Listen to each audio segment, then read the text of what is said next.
తెలుగు సంవత్సరాది ఉగాది మరో 2 రోజుల్లో రానుంది.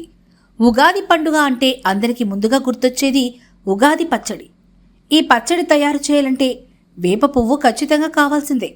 ఇక వేప చెట్లన్నీ ఇప్పటికే వేప పువ్వుతో కళకళలాడుతున్నాయి.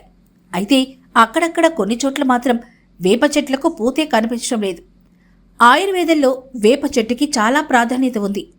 వేప చెట్టు ఆకులు, వేపకాయలు, వేప చెట్టు బెరడు, వేప పుల్లలు, వేప పూత ఇలా ఆ చెట్టు ఎన్నో రకాలుగా మానవాళికి ఉపయోగపడుతూనే ఉంది.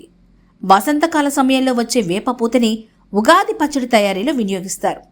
ఈ వేప పువ్వు మనం తీసుకున్న ఆహారాన్ని త్వరగా జీర్ణమయ్యేలా పనిచేస్తుంది. వేప పువ్వులోని ఔషధాలు కూడా మనకు మేలు చేస్తాయి. వేప పువ్వుని ఉపయోగించడం వలన కాలం మారే సమయంలో వచ్చే అంటువ్యాధులు, కామెర్లు వంటి వైరస్ని వ్యాపించే వ్యాధులు దరిచేరకుండా ఉంటాయి. ఇక వేప పువ్వు కారణంగా మన శరీరంలో రోగనిరోధక శక్తి కూడా పెరుగుతుంది. ఇన్ని ప్రయోజనాలు ఉన్నాయి కాబట్టి మన కొత్త సంవత్సరం ప్రారంభమయ్యే ఉగాది రోజున ఉగాది పచ్చడి తీసుకుంటారు. మన పూర్వీకులకు వేప పువ్వు గొప్పతనం తెలుసు గనకనే ఇలా ఉగాది రోజున వేప పువ్వు తినాలనే సాంప్రదాయాలను మనకు అందజేశారు.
Siddhartha endocrine and dermatology hospital, TDP office దగ్గర, mini bypass road, Nellore. Doctor Z Siddhu Nikhit, diabetes, thyroid and hormone disorders super specialist. Sugar, thyroid, పిల్లల్లో వచ్చే ఎదుగుదల లోపాలు, పీసీఓడి సమస్యలకు ప్రత్యేకంగా చూడబడును. Doctor Pellakuru Preethi Reddy, dermatologist. అన్ని రకాల చర్మ సంబంధిత వ్యాధులకు అత్యాధునిక ట్రీట్మెంట్స్ ద్వారా పరిష్కారం. మొటిమలు, మచ్చలకు కెమికల్ పీల్ ద్వారా ట్రీట్మెంట్. మంగుకు, చర్మకాంతికి చికిత్స.